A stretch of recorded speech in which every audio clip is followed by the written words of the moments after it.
See, I haven't really woken up until I've had my McDonald's breakfast deal. And I know this is true because before breakfast, I put my phone in the refrigerator and couldn't find the keys that were already in my hand.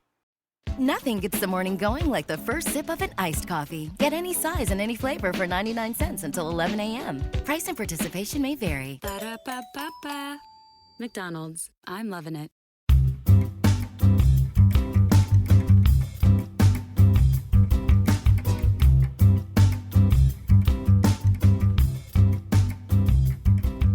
Hello and welcome to episode 163 of the Tennis Podcast. I'm your host, Nick, and I'm joined by a guest sidekick host today. Brandon is still taking some time away, so today I'm joined by Art from Mr. Bunker's Conspiracy Time podcast. Art, how are you doing? Hey, Nick, I'm doing well, my man. Thanks for having me on. Yeah, we couldn't get Andy, couldn't even get Mr. Bunker, so No. we're here with Art. No, he's got side projects that he does. Right now, he's trying to sue TMZ because they keep, trying to take photos of him inappropriately. This is Bunker we're talking about, not Andy, right? No, it's actually both of them right now. So they're kind of involved in this legal scandal. It's this whole thing. I don't like to get involved. I'm Gotcha. like you, Nick. I'm easygoing. I'm a cat dad. That's kind of where I'm at in life. You know what I'm saying? Yeah, I'm a dad to a few living things. That's true. The cat just happens to be my favorite of those. Well, anyway, Art and his co-host Andy, they have the podcast, Mr. Bunker's Conspiracy Time. Hilarious, amazing podcast. On your show, you delve into the world of conspiracies, paranormal, UFOs, all things bizarre. And in fact, our very own Brandon was a guest on your show back in, That's right. I think, December 2020. You discussed the Elisa Lam case. That's right. Do you want to take 30 seconds, tell us a little more about your pod or anything Yeah. else you want to say? The basic premise of the show is every week, Andy and I get duped. We get captured by the titular Mr. Bunker. He's a real person. He takes us to his very real, 100% true, secret underground bunker.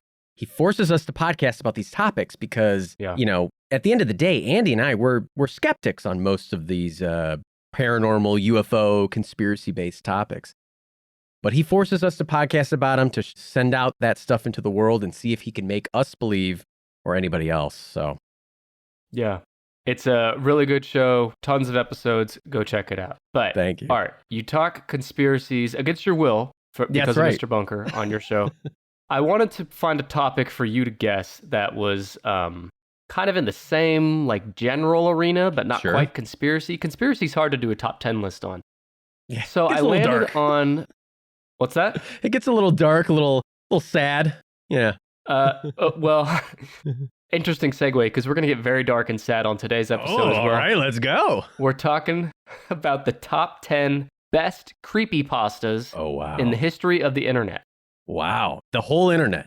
The whole internet. This is like spaghetti and penne and Mhm. bow tie. These are things like that, right, Nick? Fusilli, macaroni, That's right. absolutely. Yeah. Tell me, in one or two sentences, your understanding of what a creepypasta is. So I'm familiar with the term creepypasta, and I know that they are shared stories on the internet of scary stories, scary encounters, whether they are real, mostly probably made up, usually involving made up creatures or people. And then sometimes I think they can evolve from just a creepy image that somebody finds. And then, there was some forum back in the Web 1.0 days that somebody was like, oh, do you know the real story behind this? Mm-hmm. I think that's how I view a creepypasta. Yeah, I mean, you pretty much nailed it. Wow. Let me tell you what the official definition from our friends at Wikipedia is. Okay. It says, creepypastas are horror-related legends or images that have been copied and pasted around the internet. These internet entries are often brief, user-generated, paranormal stories intended to scare, frighten, or discomfort readers. The interesting thing about creepypastas, when I started looking into this topic, going in, I thought, oh man, I don't even know, could I name more than one or two creepypastas? Yeah. And I think most people listening that might be saying the same thing. I know you're probably saying the same thing. Yeah. How many creepypastas can I really guess? But I'm confident that you and the listeners know more than you think, because it's one of those internet culture things that's kind of embedded into the internet ecosystem and you don't even realize That's that true. it is. I bet you I can get number one and number two. when I started to think about it, it's like, okay, I probably know what number one is for sure. Mm-hmm. And maybe number two, but I don't know. The rest, Yeah. I might be surprised. I'll help you out here. And a lot of these, in fact, all of them are accompanied by images that are viral. So a lot of times people, like the listeners, you might have seen these images on the internet and not even realize that it became famous through a creepypasta. So just want everyone to keep that in mind. I'm going to handhold your asses through this. Handhold your asses through this. Wow. Interesting, how tender. Jeez, what service you get when you guest on Tennis Podcast? A good example of a creepypasta is, I'm just going to go ahead and spoil one of these, just so everyone can kind of get in the right mindset. This is probably who you were going to think is number one. And spoiler, he's not. Slender Man. What? Is I'm not outraged. number one. How can this be? This is the conspiracy that Mr. Bunker wants you to find out. Is it a conspiracy that Slender Man's not number one? I think it is. I'm saying plausible. Case confirmed on this one. That's got to be number one. That's the number one creepypasta. Right. Like, I disagree with this list. I think that's number one. Slender Man's by far the most famous creepypasta. And yeah, Slender Man originated from creepypasta. It's since kind of evolved into its whole thing. We'll talk about it. Let me acknowledge my sources real quick.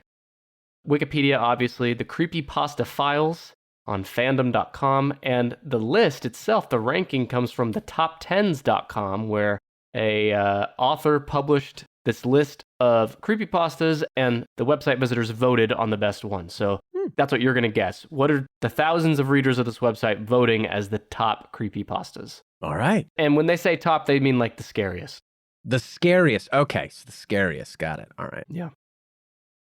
All right, well, should we talk about Slender Man since I already spoiled it? Let's talk about Slender Man. This is a very skinny guy. Skinny guy. Still a hell of an ass on him, though. He's the closest to actual pasta.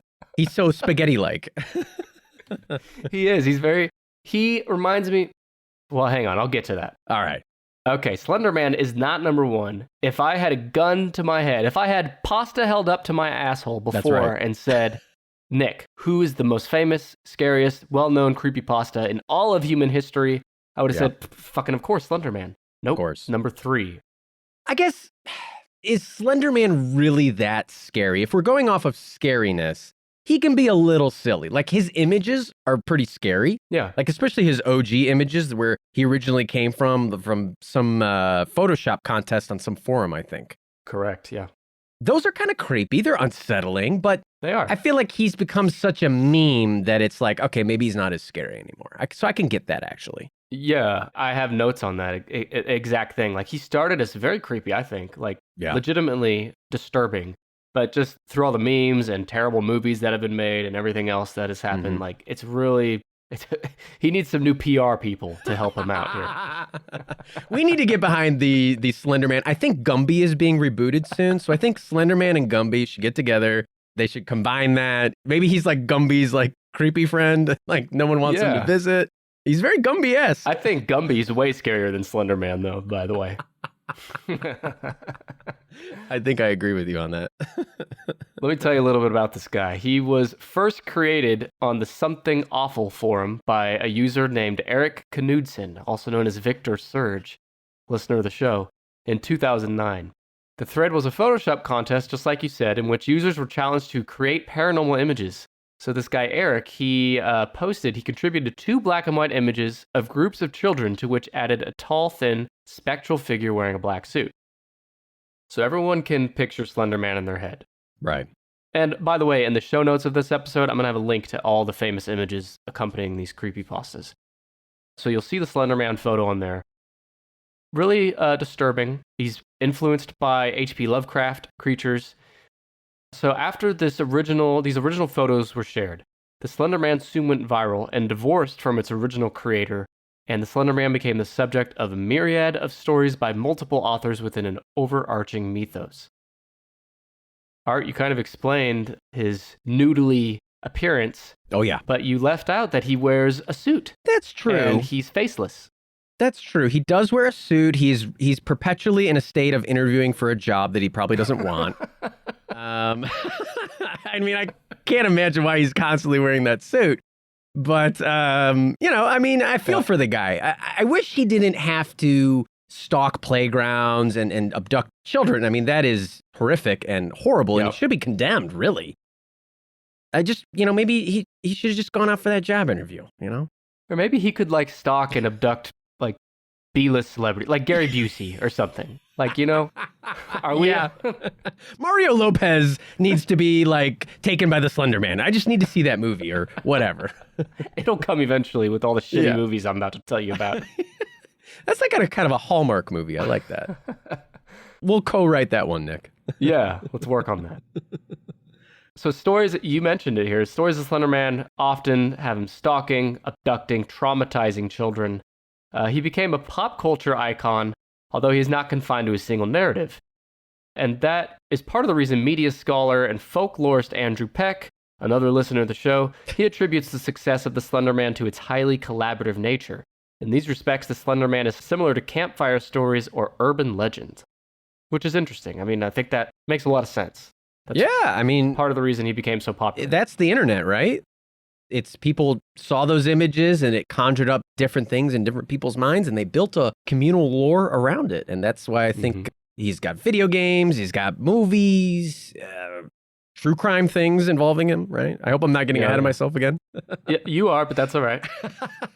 Tell me, have you seen the video series Marble Hornets on YouTube? Oh, yeah. Okay. Marble Hornets came out when I was in college. A friend of mine who was much more internet savvy than me, like shared it with me, and I was like, well, I don't really like scary stuff. I don't like being scared. And he was like, no, you gotta watch it. And oh my God, that stuff terrified me. Yeah. But it was so I love good. It that was so shit. well done. Yeah, it's just some guy making YouTube videos with, I think, a handheld camera. Yeah. If I recall. It's been a minute since I've watched them, but yeah, they were really good. I was impressed with them. I want to say that at the end of it all, they did get some kind of development deal with some kind of company. Maybe this is my own fan fiction creepypasta. It wouldn't surprise me. So I definitely hope for the best for them, because that was awesome. It was Yeah. very well done. That's one of the works, Marble Hornets, still on YouTube, between 2009 and 2014. That one of the things that kind of propelled Slender Man to his famous status. But after that, he got video games and movies. He had a 2018 feature film called Slender Man. I did not see it, but it has an almost unheard of 8% on Rotten Tomatoes. Have you seen this piece of shit? I've not seen this piece of shit movie, no.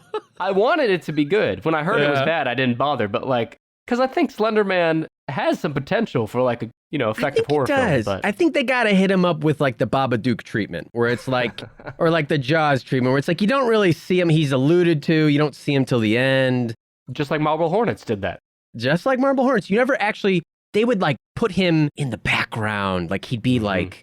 You'd see him like in the edge of a forest, and you'd be like, "Is that actually him?" Like you couldn't actually tell. You could miss him sometimes. When you let your brain do the imagination in a horror story, that is like when it's actually the scariest, right?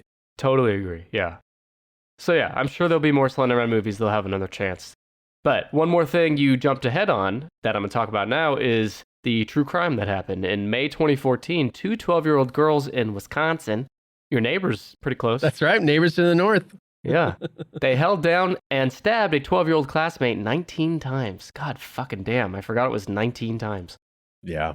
When questioned later by authorities, these 12-year-old girls claimed they wished to commit the murder as a first step to becoming proxies for the Slender Man. They also stated that they were afraid that Slender Man would kill their families if they did not commit the murder. And of course, this was part of an HBO documentary in 2016, which is good, but tragic, obviously. Yeah. So yeah, there's some mental illness going on there too. But that event, this real crime of this child being murdered, that led to a real shift in Slender Man's kind of acceptance, I guess I'll say, online. Yeah. A lot of blogs that were devoted to Slender Man shut down or became less popular. His presence in mainstream pop culture declined. And in the late 2010s, an increase in benevolent portrayals of Slender Man, with many depictions of him from this period portraying him as an anti-hero who protects victimized children from bullies, although often by violent means. So he kind of becomes a superhero in some versions of the story. Are you listening? Marvel, Disney Plus? Are we going to see the book of Disney Slender Plus. Man? Disney fucking Plus, Jesus. Yeah. Oh, I'd be so there for that. And instead of shooting webs out of his wrist, he shoots fucking spaghetti noodles at you. Yeah, there we go. Hire us, Disney. We're ready. We got this IP. And listen to this fucking thing. The last note on Slender Man. In some of these, good guy Slender Man versions, he has a daughter named Skinny Sally. Is that not the stupidest fucking shit? That's so bad. I just hate Slender Man now. I hate him. I used to like him. Well, he's slender, so she's skinny. Oh, geez. Skinny Sally. All right. Well, that was Slender Man. He was number 3. You said you had maybe 2 guesses that would be high. What was your other one? There is a very famous image that still scares me to this day. I don't like it. I mean, I don't know about you, Nick. I'm a bit of I'll admit it on air, I'm a bit of a scaredy cat. Don't particularly like horror movies or scary things. I get scared by things easily, but, I can see the enjoyment. I get it. I understand it. But the other thing would be Jeff the Killer. Mm-hmm. This is a cursed image, is what I would call it. Yes. Can you explain, he is on the list, but first explain the image to us, to the listeners. Jeff the Killer, it is an image of, I think it's like a dog, or maybe not, it might just be a person. But the contrasting or whatever they did to it in Photoshop, they deep fried the fuck out of this image and then they cursed it.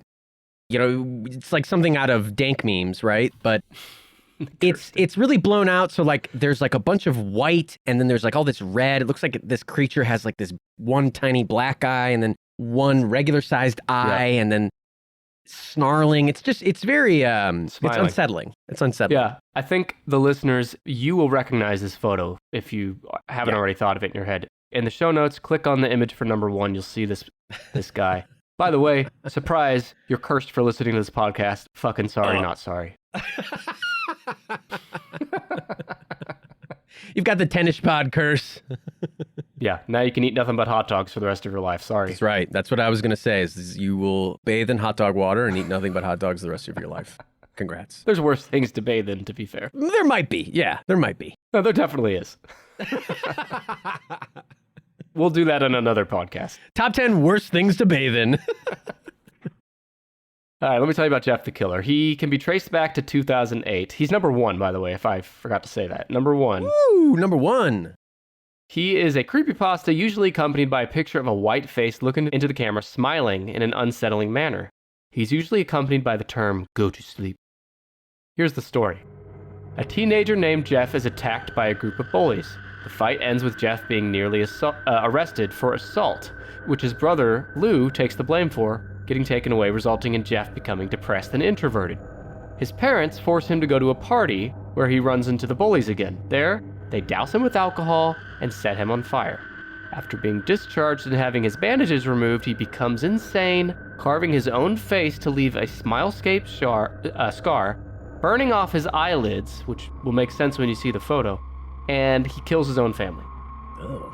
So this is, you said you didn't like horror, here you go. A little extreme. He becomes a serial killer who sneaks into houses at night and whispers "go to sleep" to his victims before killing them.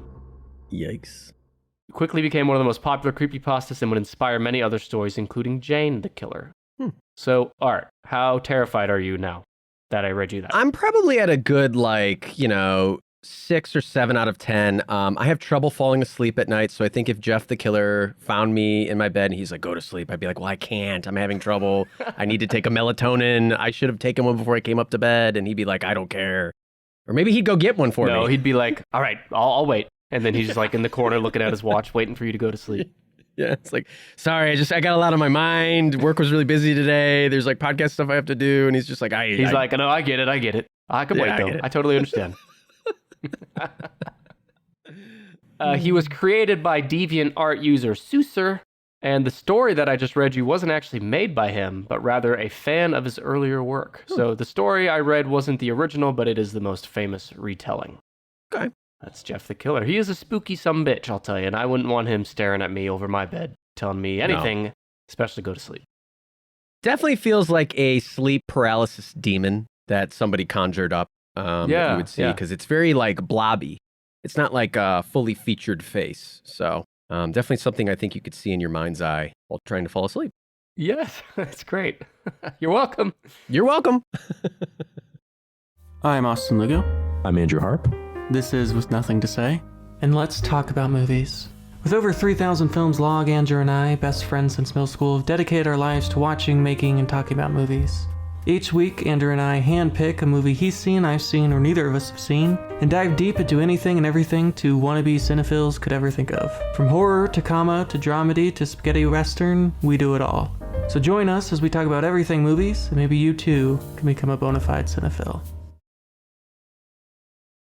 No matter how the last game went, anytime you take the field, you've got a shot at greatness. Give your team the best shot at winning by recruiting more MVPs with Indeed. If you're hiring, you need Indeed, because Indeed is the hiring partner where you can attract, interview, and hire all in one place. Start hiring right now with $75 sponsored job credit to upgrade your job post at Indeed.com/BlueWire. Offer valid through March 31st. And Indeed is the only job site where you're guaranteed to find quality applications that meet your must-have requirements, or else you don't pay.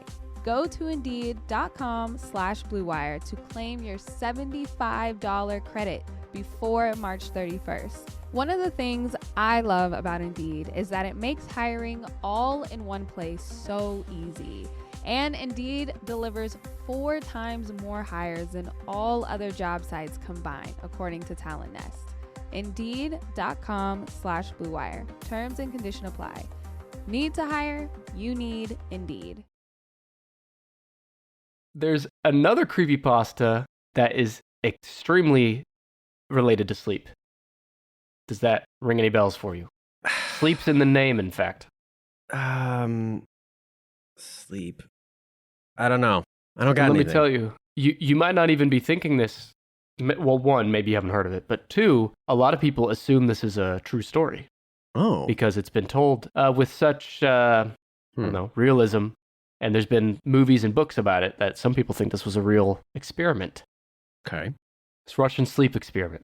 Oh, no way. That's a creepypasta. I didn't know that. That's neat. And this one also comes with an image that most people have probably seen.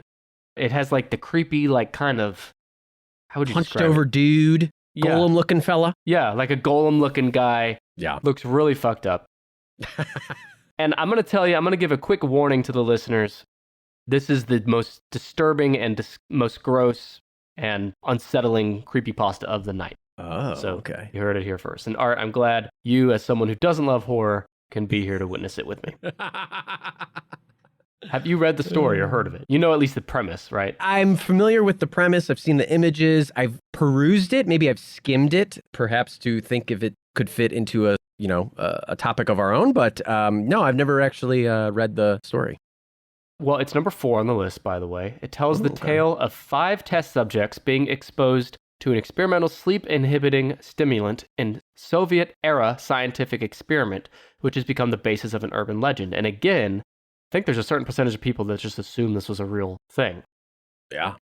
The story originated from a forum challenging users to create the scariest urban legend. It was originally posted to the Creepypasta Wiki in August 2010 by a user named Orange Soda, whose real name is currently unknown. And I love the... Okay. Like... Well, it might have been Kel from Keenan and Kel. He loves orange soda. He does love orange soda. And he loves fucking self-mutilation too, apparently. Well, he might. He might.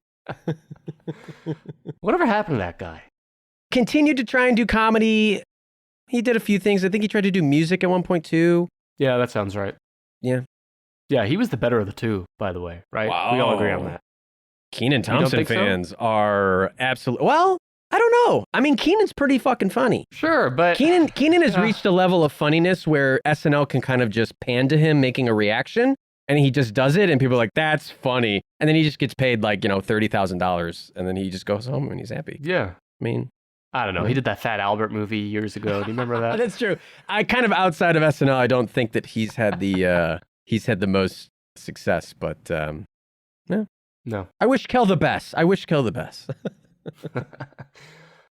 All right, so let's get into the story. The story recounts an experiment in 1947 in a covert Soviet test facility.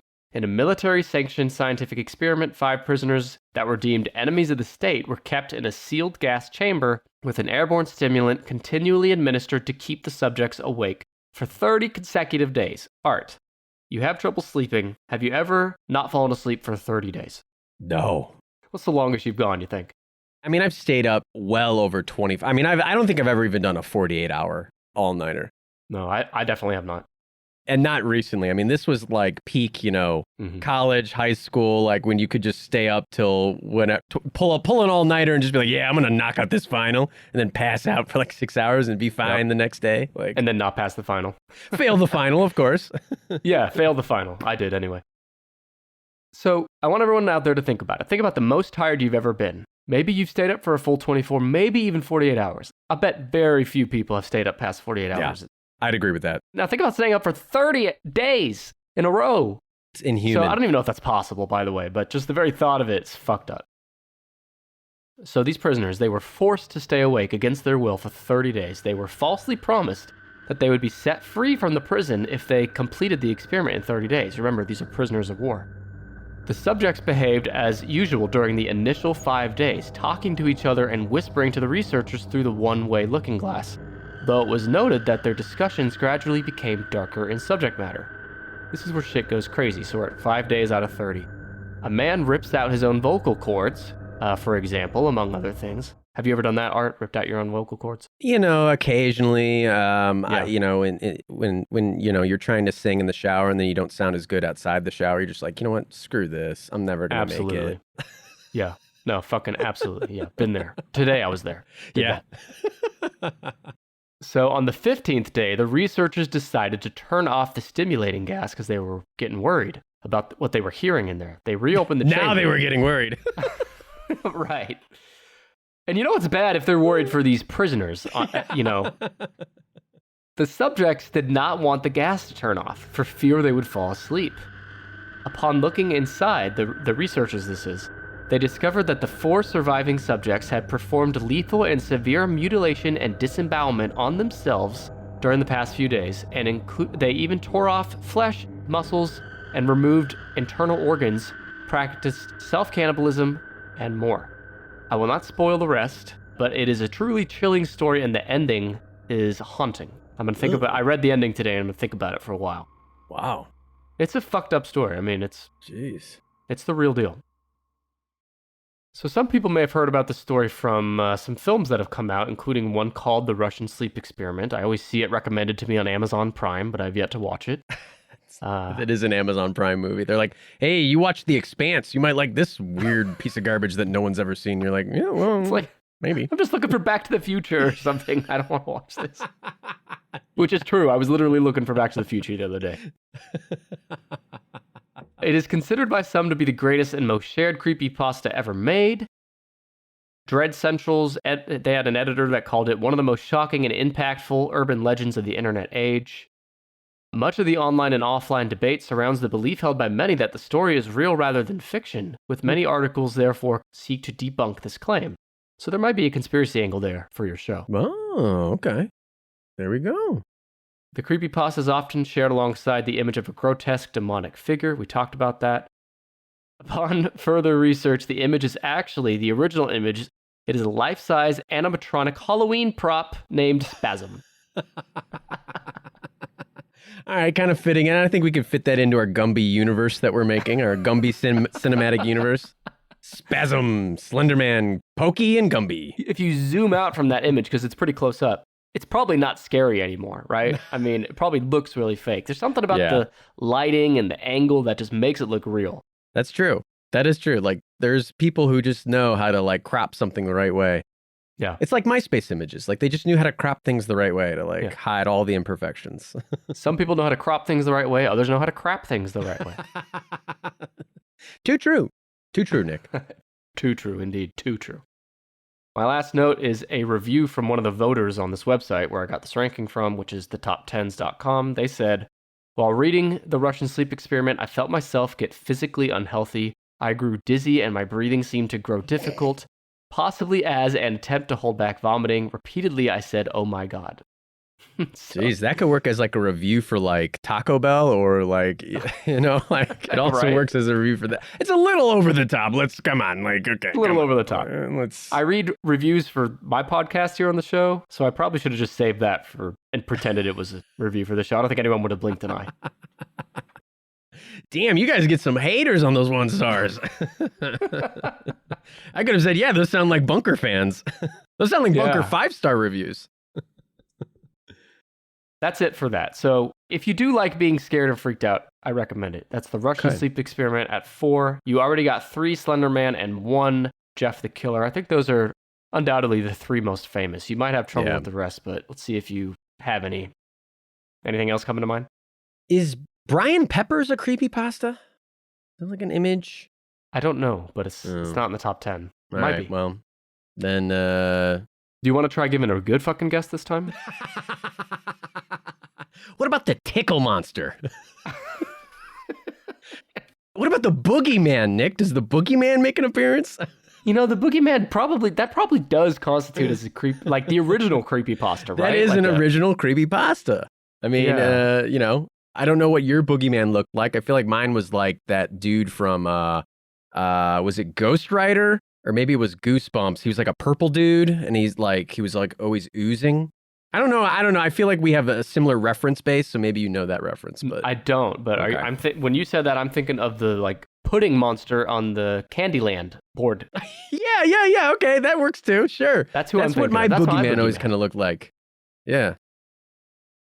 Listen, let me help you out here. Number 5 is, I think, semi well known. I'd heard of it before today. There's a famous Nickelodeon cartoon that supposedly has a unreleased episode. Is this ringing any bells? Is it involve Rugrats? No. And then this is one where Tommy and the gang, they all, like, I don't know. They accidentally... Do you remember that episode of Rugrats where Tommy Pickles gets abducted? Like, that's a creepypasta in and of itself. Is that it? I definitely watched a ton of Rugrats. I don't remember that one, though. Okay. There's definitely an episode where Tommy Pickles gets abducted by 2 strangers. Oh. They leave a ransom note for the Pickles family. And then Tommy is such a lovable little hassle that they end up driving him back. So it's like Brandon, my real sidekick host. It's a lovable hassle. That's right. Does it involve Rugrats? No, but I remember that episode now. Okay. But this is SpongeBob. Oh. There's a certain character that commits suicide. I mean, if there's one Have you heard character of this? it's got to be Squidward. It's Squidward, he's the most depressed. He's the most accurate portrayal of, like, you know, just humans, me. Yeah, like, ennui, like adult, like, a life. Yeah. So it's got to be Squidward. Squidward, yeah. Squidward's suicide is number 5. Wow. And this one comes with an image people will probably recognize. Again, find it in the show notes. The story was posted from an anonymous user from 7chan's paranormal forum. Here's how it goes. The full story is told from the perspective of a person who interned at Nickelodeon Studios in 2005. They said that they and some coworkers received a tape to edit titled Squidward's Suicide for the SpongeBob show. The staff initially assumed it was just an office prank. In the first-hand account, the video consists of Squidward preparing for a concert, as Squidward does. After he finishes playing at the concert, the crowd jeers at him. The next shot shows Squidward forlornly sitting on a bed while strange and upsetting noises play and become louder in the background. The scene is spliced with quick flashes of murdered children, each time the noise is getting louder when cutting back to Squidward, now bearing red, hyper-realistic eyes. Have you seen that image? No. That sounds absolutely terrifying. Yeah. Well, it ends with a voice commanding him to kill himself, which he does. Jesus. So that's the story. Now, what's really even more interesting and disturbing about this is, now I haven't watched this, but apparently when this creepypasta came out, it came with a video. Oh, wow. That actually showed images of what I was describing to you. But in that video, which has since been removed, although I think you can still find bits and pieces and like remakes of it, but it showed murdered children. Jesus. And the children that were murdered are to this day unknown and have never been identified. Ugh. Was what I read here. Whether that's true or not, I don't know, but that's what I read. Yeah. Yeah. No, thank you. I'll take my nautical neighbors and my nautical nonsense and my, band camp, whatever that episode was called. Band leader, that great one where they play the Super Bowl. The best I'll take that over this. This is a little too much for me. Yeah, no, I agree. That is such a good... That episode holds up. I watched it the other day with my kids. Yeah. And my cat. It's great. I mean, that's got to be the number one. Like being able to share SpongeBob Mhm. with the next generation. I mean, come on, it holds up even to today. It's a very funny show, I was laughing my ass off the whole time. and it doesn't deserve this treatment. Let's leave poor SpongeBob alone. I'm cool with the YouTube poops. I don't know who's listening to this. I hope the makers of this are listening because I'm not a fan of this. Yeah. Well, it says the creator's unknown. Well, Last note is a review from this website from one of the voters. They say, of all the mind-numbingly creepy material I have seen and read over the years, this creepypasta disturbed me the most. They describe the scenes in the story so well, putting brain-assaulting images in your head that are difficult to remove. brain assaulting. Brain-assaulting Jeez images. Louise. Yeah, that's pretty disturbing. Yeah.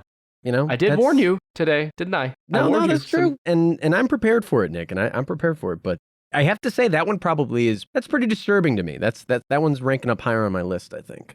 Well, that was number 5. Okay. Do you need more hints, or I'm guessing you're kind of tapped I out? might need a hint because I don't think I have any more creepypastas in the bank. In the old... The creepy cabinet where I keep my creepypasta and my other creepy grains, my creepy lentils. It's all empty. creepy lentils. Oh, that's good. Tell me if you've heard of this guy. He is a sadistic killer clown. Is it Homie the Clown? Is it who? Homie the Clown? Is that a thing? Yeah, it's a Chicago urban legend. Homie the Clown I haven't was heard a that. killer clown that stalked the south side of Chicago. Urban legend, though, not real. Might have been real. There was like a clown phase that you might remember that went on in like the aughts, the mid-aughts, when late aughts. It came out, right? Yeah, and then like there was just like people walking around in like in the park in like clown outfits, like kind Yeah, I of getting their remember that. rocks off, like scaring people. It's like, all right, okay, Yeah. settle down. There's another potential episode for Mr. Bunker to force you That's into. right. All right. Well, the guy I'm talking about is named Laughing Jack. Hmm.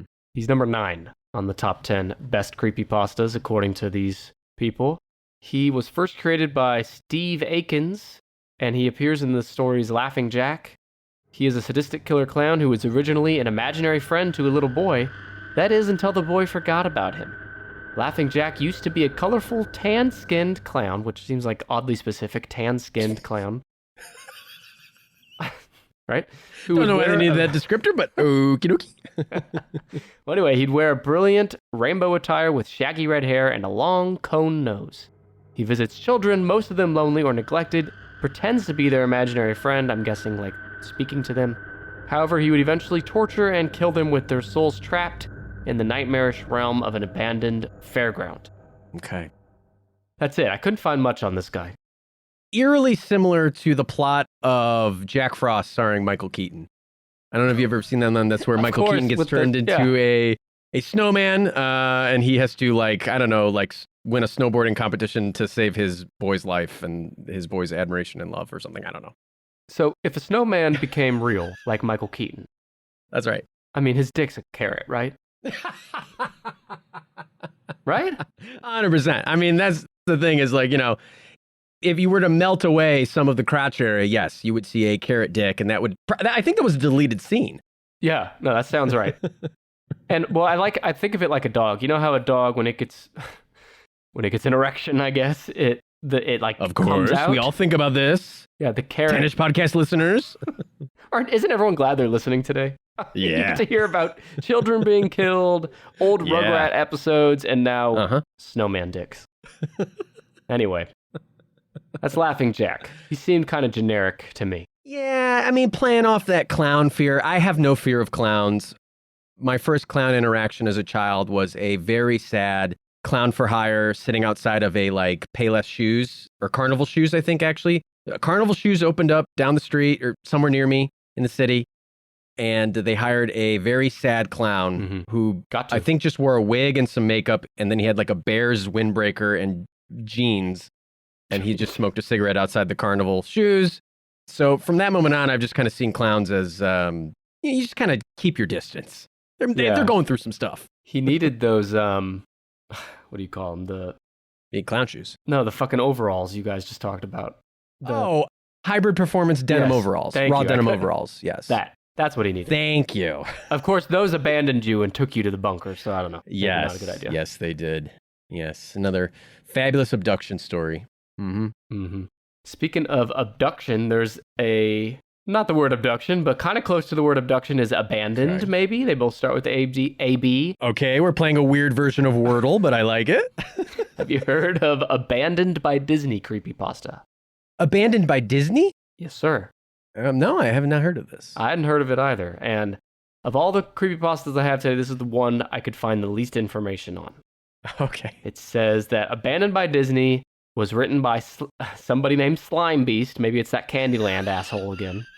Writing creepypastas in his spare time. Slime Beast definitely sounds like the next SoundCloud rapper that I have no frame of reference for anymore. Like, I'm listening to Slime Beast. I'm like, yeah, okay, whatever. Yeah. Isn't it sad how quickly we became old Yeah. when it comes to like current music? I mean, I don't know if you're anything like me, Nick, but I feel like I've been 60 years old since I was 12. I've been like, yeah, I really like Fleetwood Mac. People are like, what? You're in good company. Listen to the new LMFAO song. I'm like, who? Oh, man. We got to do another podcast on like current music. What about Rumors, man? I think you're going to do better guessing creepypastas you've never heard of than you would like the top 10 like songs on the radio right now. Dude, 100% true. 100% true. Anyway, this guy named Slime Beast, who might be a Spotify rapper or the guy on the Candyland board game, he wrote this story called Abandoned by Disney. It's about a man exploring an abandoned Disney resort called Mowgli's Place. Mowgli, like the kid Jungle in Book. Jungle Book. The story's climax comes when the man finds a room marked Character Prep 1, which is inhabited by photonegative mascots that seem to be alive.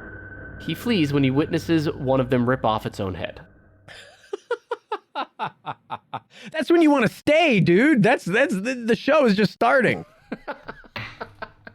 He ran away before. This guy's an idiot.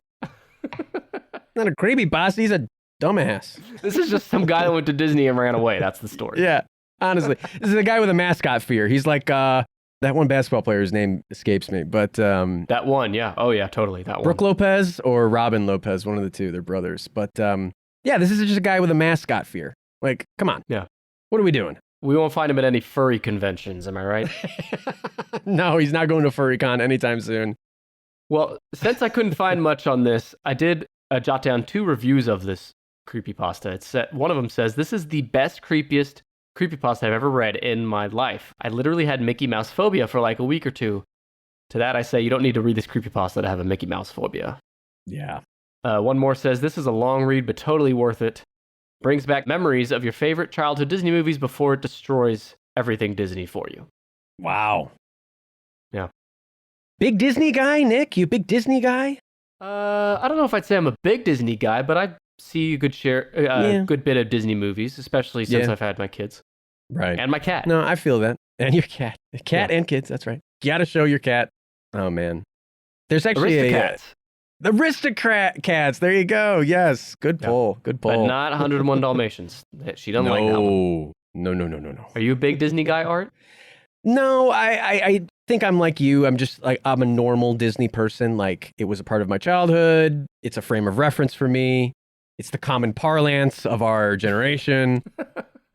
True. You know, and I enjoy them, but I'm not like a Disney adult where I'm like dressing up with Mickey ears and being like, we're going to Disney this year again. It's It's like, so okay. weird that you wouldn't do that. It's really normal to do that. I know. I'm a very abnormal person. What can I say? True. All right. Well, that was Abandoned by Disney at 10. Let me ask you about, let's do number 2. Have you heard okay. of a creepypasta based on a video game? Zelda, in fact. Wow. Based on Zelda. Yep. Wow. I don't know. Is this something like Ganondorf? You know, No. friggin' like, I don't know. No Like, fan fiction. No Ganondorf fucking Zelda or anything like that. So it's not. All right. Well, there goes my frame of reference.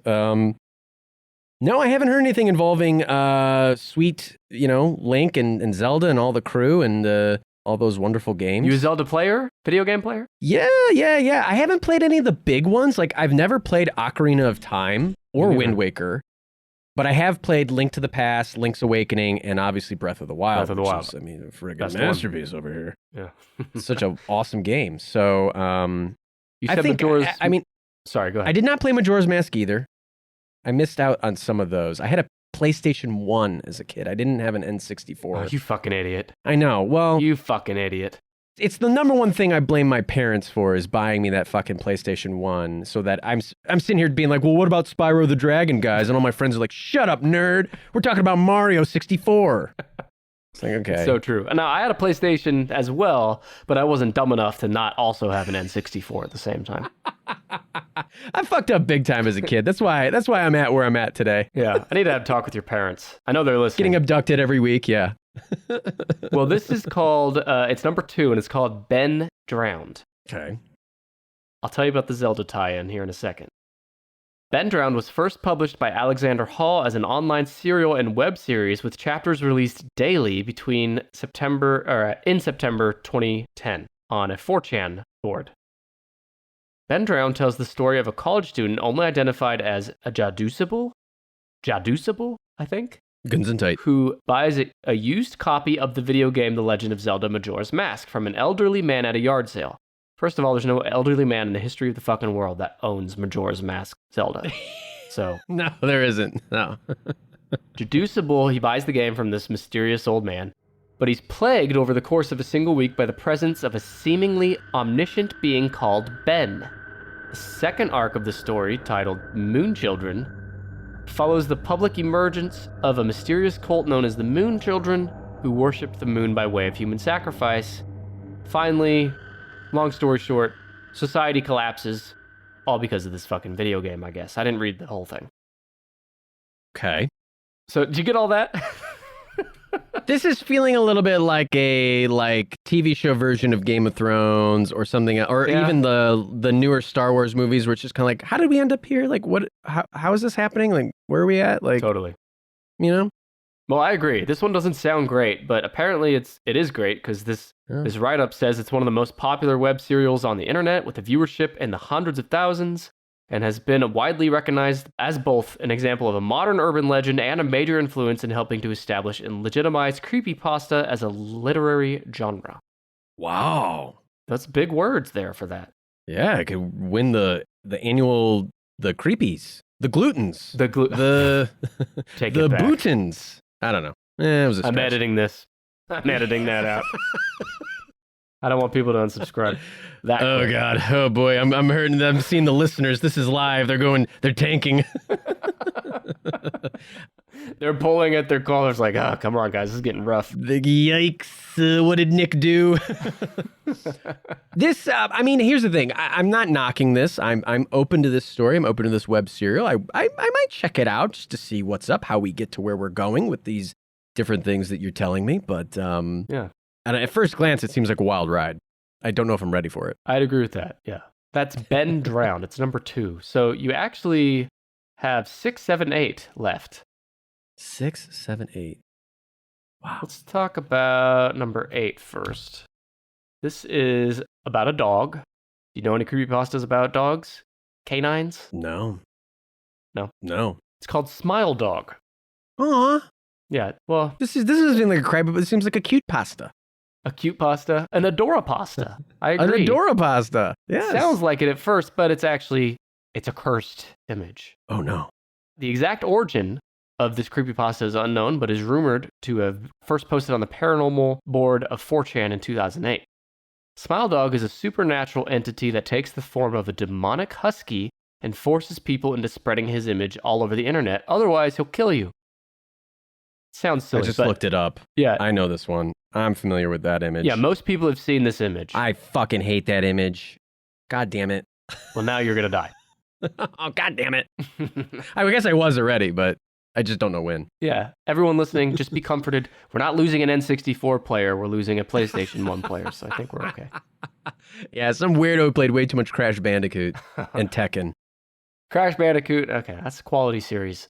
Yes, it is.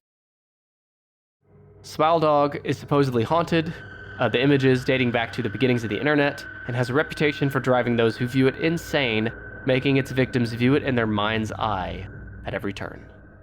So, Art, prepare to see that. Yeah, I'm not a fan of that image.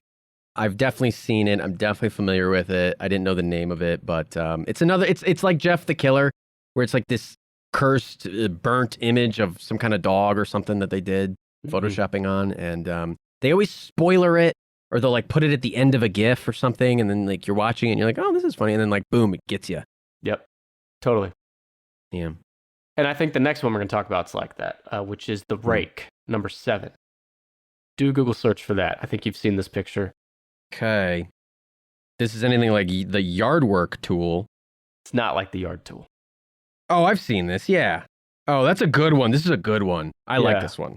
Yeah, me too. This is number 7, The Rake. It originated on 4chan in 2005. A thread was started by an anonymous user who stated, hey, let's make a new monster. And they did. and so it began. The Rake is a strange humanoid creature whose sightings have been reported on 4 different continents, occasionally being referred to as a skinwalker, with the earliest known account being a mariner's log in 1691. Wow. Named for its massive, incredibly sharp claws, the Rake lacerates its victims in their sleep and, in some cases, whispers to them in a frightening voice. Those fortunate enough to survive a sighting of the Rake suffer from the traumatizing thoughts for the rest of their life. But the Rake is not always evil. Sometimes it just prances around in the wilderness. I like this critter. I want to be friends with this guy. This guy needs a hug. Yeah. Tormenting thoughts. I mean, welcome to life in 2022, my friend. Come on. Who doesn't? Right. Yeah. And it's like, who hasn't just pranced around in the wilderness at least once? Or if you haven't, you want to. What else do you do in the wilderness? Yeah. I mean, you're hiding a dead body or you're prancing. Right. You're hiding the bodies or you're prancing. That's it. That's all we do as humans. That's right.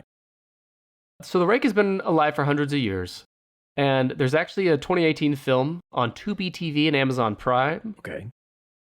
But one of the reviews on the website says that they have proof this thing actually exists. Video, news, pictures. It's not something anyone would want to be real because of its blood-curdling appearance. Wow. So, Art, Mr. Bunker might have another conspiracy for you to look into because apparently some people think this guy's real. Yeah. Guy or gal, excuse me. Shouldn't assume it's gender. Apparently, this thing that started on 4chan that was clearly originated from somewhere and has a clear thread of where it started might be real. I mean, we don't know.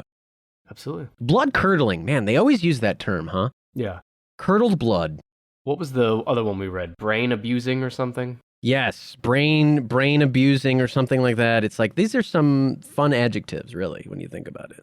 Gotta look now. There's never any, like, nipple twisting or, like, you know, like tickling, foot tickling. Like, those are things that get me. Like, no one's curdling. I've never even seen curdled blood. I mean, brain abuse, I guess I can get that, but... It was brain assaulting. I just looked it up. Brain assaulting, yes. Yeah. But now I'm just thinking about a brain with legs walking around assaulting people. And that's now an origin of our creepypasta, Right. The assaulting brain. So it starts with Albert Einstein's brain being taken for science. That's right. And we go from there. Hey, quick interruption here to ask you, do you know what's even creepier than these creepypastas?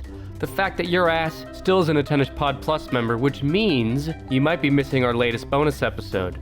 Have you ever thought about what a Seinfeld reunion might look like? I recently sat down with a Seinfeld expert and we each drafted our favorite characters for a hypothetical reunion episode. Now we're asking you to vote on whose Seinfeld reunion would be better. To listen and to vote, become a Tennis Pod Plus member. It's easy, takes just a few seconds to sign up. You'll gain access to dozens of other exclusive bonus episodes as well, not to mention ad-free versions of main episodes like the one you're listening to now, and more. To sign up, go to tennispod.com/plus. Giddy up. All right, you just have one left. It's number 6. Okay. Eyeless Jack. Eyeless Jack. Look him up. Tell me if you've seen his ass. Okay. He originated in a 2012 story from wiki user Azelf5000. I've never seen this. I hadn't either, but I didn't know if maybe you There's some fun anime photos of it, though. Mm-hmm. Wow. So Jack is a man-eating, enigmatic serial killer with a craving for human organs. Again, it's just living in 2022, am I right? Yeah. I mean, how else are you going to get vitamin K? Is there a vitamin K? Anything in the liver? I don't know. You don't fucking know what you're talking Maybe about. I should have gone with like iron. I don't know. Yeah. I've never eaten a dead body, okay? I don't know what you're insinuating here, Nick. I definitely haven't either. Yeah. Wink. You're going to cut that out, though, right? Yeah, we'll edit that. Okay, yeah. Eyeless Jack appears as a humanoid figure in an all-black hoodie and dark jeans. He dons a deep blue mask with large black empty eye sockets.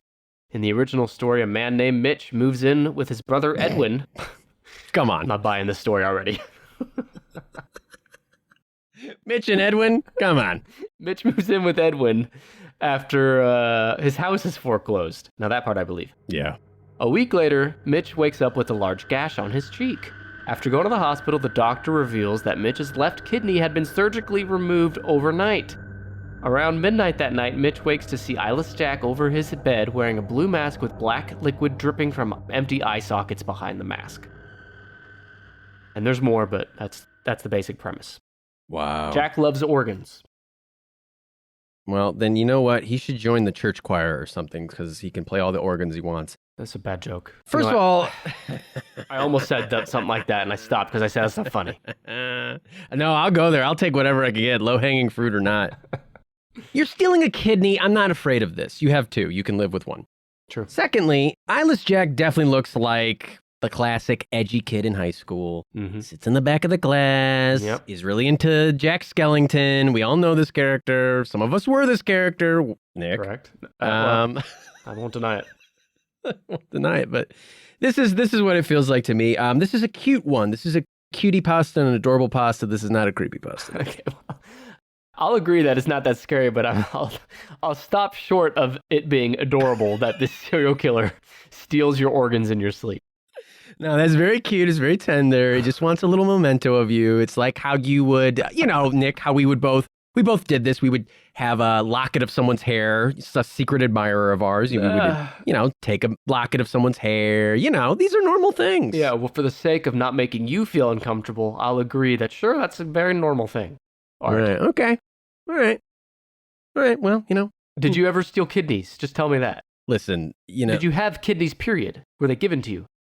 Okay. Well, sometimes you're low on funds. You are really tired of eating, cup ramen in college, and you just need to do something. You get desperate, and maybe you steal a couple kidneys. It's not a big deal. You have two. You can live with one.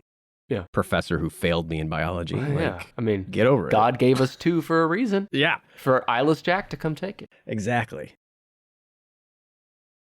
My last note is that the author of Eyeless Jack had the story removed from Creepypasta Wiki after Jeff the Killer met his downfall, admitting to being ashamed of his creation, despite its huge following. So apparently this author was ashamed of, I don't know, it didn't go into detail, but I'm wondering if maybe there's a true crime that was inspired, kind of like the Slender Man thing.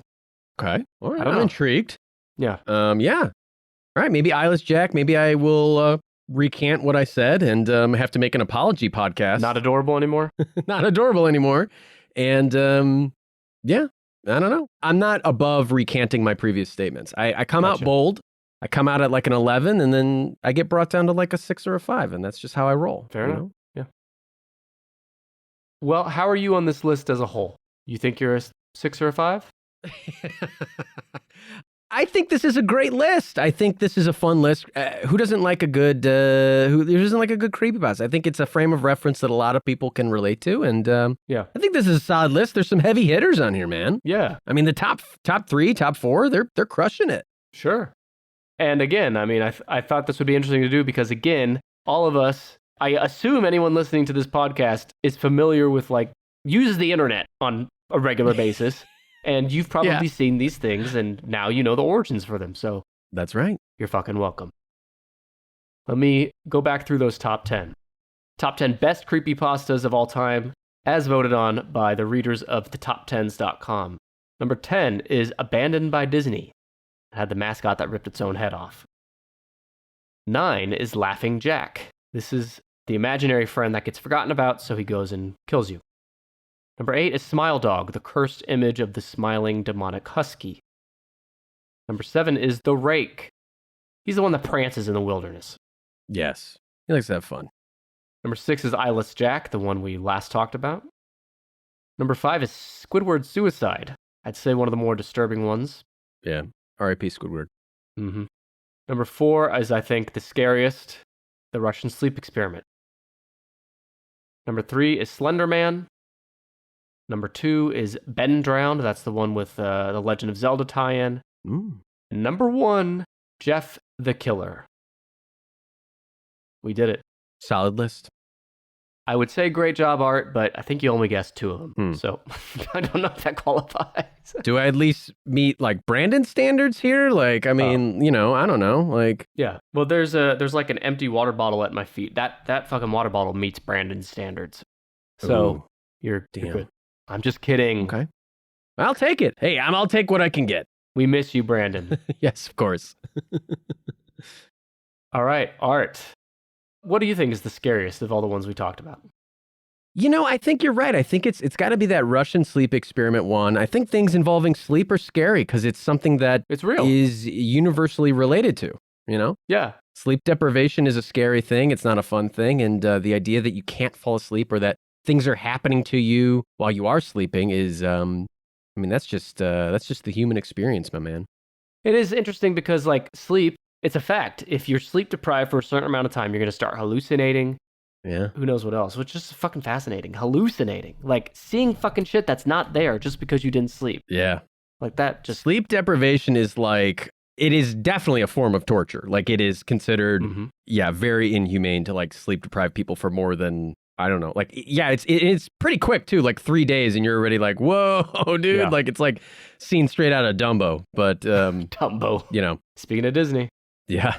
Got to have that Disney tie-in. Hey, let's do a quick segue from my discussion with Art and read a few podcast reviews. Every week on the show, I read reviews from Podchaser, from Good Pods, from Apple Podcasts, and I'm going to start with one this week from the Strange Air Pod on Podchaser. They said, "You ever sit in a bar and listen in on the conversation going on next to you and want to jump in with your own opinion? That's what Brandon and Nick have going on in Tennish. The conversations about the current week's topic are well-researched, irreverent, humorous, and self-deprecating. I really enjoyed the Quentin Tarantino episode, and I even learned a few new facts. They have a new fan." Well, thanks, Strange Air Pod, and in honor of Quentin Tarantino, 2 big toes up to you. He has a foot fetish, Anyway, thank you. The next one comes from Cowboy Way on Apple. They say, "This show is a must-follow. From the production of the show to the chemistry between these two, it is nothing short of amazing. You have no choice but to start listening now." That was a statement. Let me read it again. This comes from Cowboy Way. Quote, "You have no choice but to start listening now." I agree. I think we need to start playing that on airways across radio and television immediately, kind of like a distress signal. Let's make it happen. If any of my listeners out there are high-ranking government officials, hit me up. We'll see what we can do. Anyway, appreciate those reviews. If you want me to read your review, no matter how outlandish or fucking weird it might be, just leave me a review and I will read it on a future episode. Now let's get back to my discussion with Art. Well, you said it, sleep deprivation is like torture, or is torture, and that's a great segue.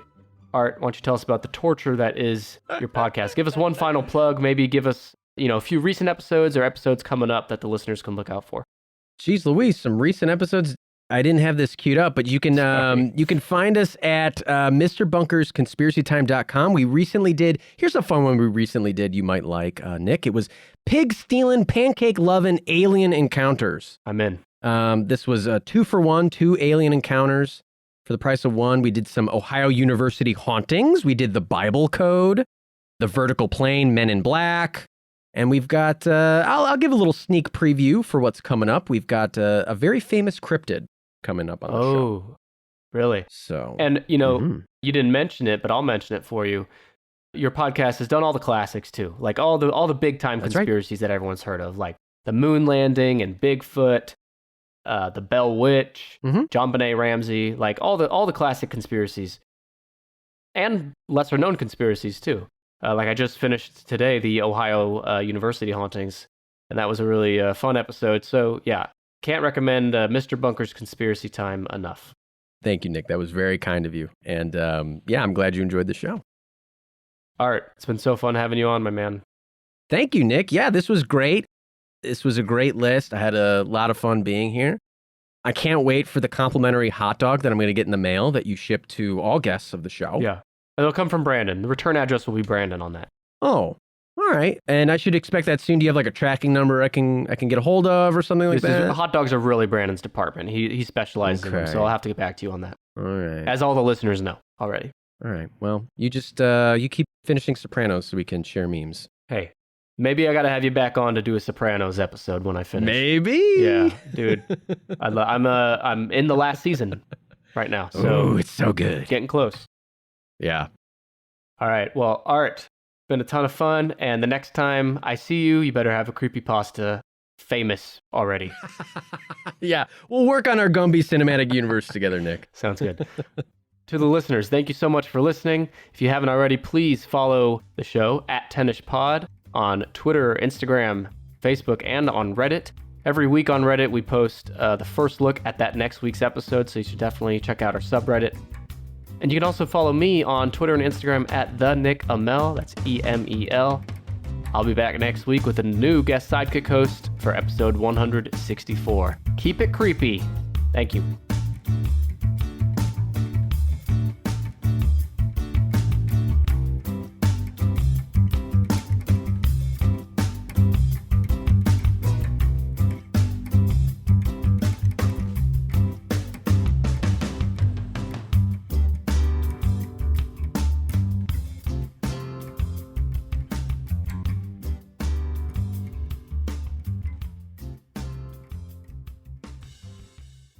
I'm Amira Rose Davis, historian and co-host of the sports podcast Burn It All Down.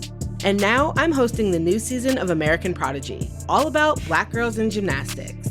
For the last 40 years, Black gymnasts have moved from the margins to the core of the sport and changed gymnastics along the way. Now, they tell their stories. You'll meet trailblazers like Diane Durham, superstars like Jordan Childs, and everyone in between. Listen to American Prodigies on Apple Podcasts, Spotify, Stitcher, or wherever you get your podcasts.